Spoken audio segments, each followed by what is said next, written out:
Greetings, fellow students of astrology, to another episode of the Lilly Lectures. I am your guide, William Lilly, and today we're looking into a fascinating case that will keep you on the edge of your seats. The question asked was, if a prisoner who escaped from prison can be recovered, and in which direction did he go? The chart was cast for the 16th of June, 1647 at 8:59 p.m. in London, England. The prisoner is represented by Sagittarius, which is the cusp of the 12th house, and Jupiter in Leo. Taking into account the signs involved, it indicated that the prisoner would go in the direction of the 12th house, which is eastward, as well as towards the sign Leo, where Jupiter resides.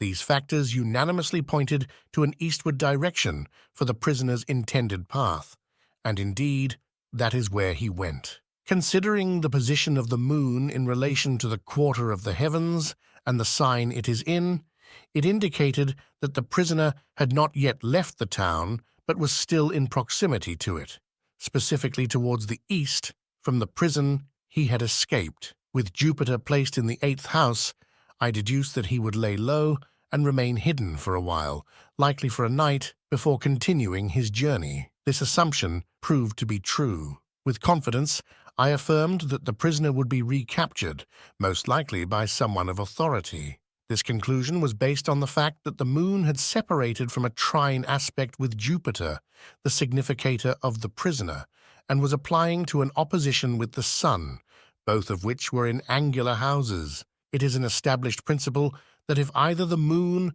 or the significator of the prisoner is afflicted by an unfortunate planet outside the 7th house, the fugitive or prisoner will be apprehended once again. Additionally, I observed that Jupiter and Mercury were in a sextile aspect, with Mercury being in its own house and applying to Jupiter. Based on this configuration, I predicted that the querent would receive news of the prisoner, either through a letter or from a young man, within 6 or 7 days, or when the significators formed a sextile aspect, which occurred 6 days later. True to the astrological indications, the querent received a letter from the prisoner's whereabouts on the Friday after the consultation, and on the Sunday after that, he was apprehended once again by authorities. It should be noted, this method of judgment follows the same principles applied to fugitive cases.